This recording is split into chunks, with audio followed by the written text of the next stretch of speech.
যত নবী রাসূল এসেছিলেন যুগে যুগে, তারা সকলেই নিজ নিজ জাতিকে উপদেশ দিয়েছেন, তাকওয়া সম্পর্কে হুকুম করেছেন। যেমন হযরতে নূহ আলাইহিস সালাম তার জাতিকে তাকওয়ার উপদেশ দিয়েছেন। তিনি বলছেন, আল্লাহ তাবারক ওয়া তাআলা সূরা আশ-শুআরার মধ্যে উল্লেখ করেছেন যে ইয ক্বালা লাহুম আখুহুম নূহুন আলা তাত্তাকুন, যখন তাদের ভাই নূহ তাদেরকে বলল, তোমরা কি তাকওয়া অবলম্বন করবে না? ইন্নী লাকুম রাসূলুন আমিন, আমি তো তোমাদের জন্য এক বিশ্বস্ত রাসূল।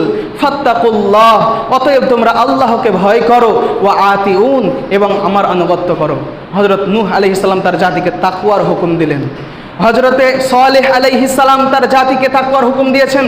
আল্লাহ তাবারক ওয়া তাআলা সূরাতুস শুআরার মধ্যে বলছেন, ইয ক্বালা লাহুম আখুহুম সালিহুন আলা তাত্তাকুন, যখন তাদের ভাই সালেহ তাদেরকে বলল, তোমরা কি তাকওয়া অবলম্বন করবে না?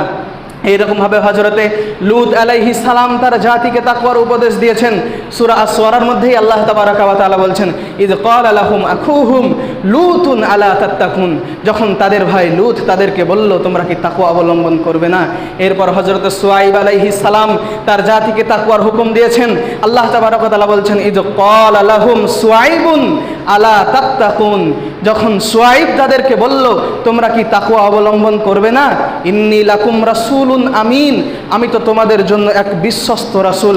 ফাত্তাকুল্লাহ, অতএব তোমরা আল্লাহকে ভয় করো। ওয়া আতিউন, এবং আমার আনুগত্য করো। এইরকমভাবে হযরত ইব্রাহিম আলাইহিস সালাম তার জাতিকে তাকওয়ার উপদেশ দিয়েছেন। আল্লাহ তাবারাকা ওয়া তাআলা বলছেন, ওয়া ইব্রাহিম, এবং ইব্রাহিমের কথা স্মরণ করো। ইয ক্বালা লিকওমিহি ইবুদুল্লাহ ওয়াত্তাকুহ, যখন সে তার জাতিকে বলেছিল, হে আমার জাতি, তোমরা আল্লাহরই ইবাদত করো এবং আল্লাহকেই ভয় করো।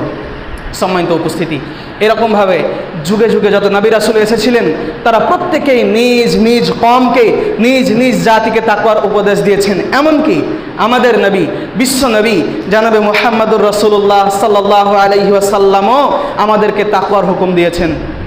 হাদিস শরীফের মধ্যে এসেছে, আবু যার রাদিয়াল্লাহু তাআলা আনহু বলছেন যে নবী করিম সাল্লাল্লাহু আলাইহি ওয়াসাল্লাম আমাকে বললেন, হে আবু যার, ইত্তাকিল্লাহ হাইথুমা কুনতা, আবু যার, তুমি যেখানেই থাকো না কেন সর্বদা আল্লাহর তাকওয়া অবলম্বন করবে। তুমি যেখানেই থাকো না কেন সর্বদা আল্লাহকে ভয় করবে। আবু হুরায়রা রাদিয়াল্লাহু তাআলা আনহু বলছেন যে একদা একজন ব্যক্তি নবী করিম সাল্লাল্লাহু আলাইহি ওয়াসাল্লামের কাছে এসে বলছেন, ইয়া রাসূলুল্লাহ, ইন্নী উরিদু আন উসাফিরা ফাআউসিনি, হে আল্লাহর রাসূল, আমি ইচ্ছা পোষণ করেছি যে আমি সফর করব, আমি সফরে যাব, তো আপনি আমাকে কিছু নসিহত করুন, কিছু উপদেশ দিন, কিছু ওসিয়ত করুন। তখন নবী করিম সাল্লাল্লাহু আলাইহি ওয়াসাল্লাম বলছেন, আলাইকা বিতাকওয়াল্লাহ, আমি তোমাকে তাকওয়ার উপদেশ দিচ্ছি, আমি তোমাকে বলছি তুমি আল্লাহর তাকওয়া অবলম্বন করবে।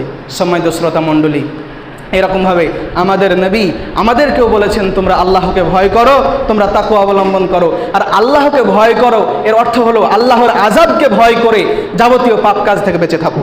সম্মানিত শ্রোতা।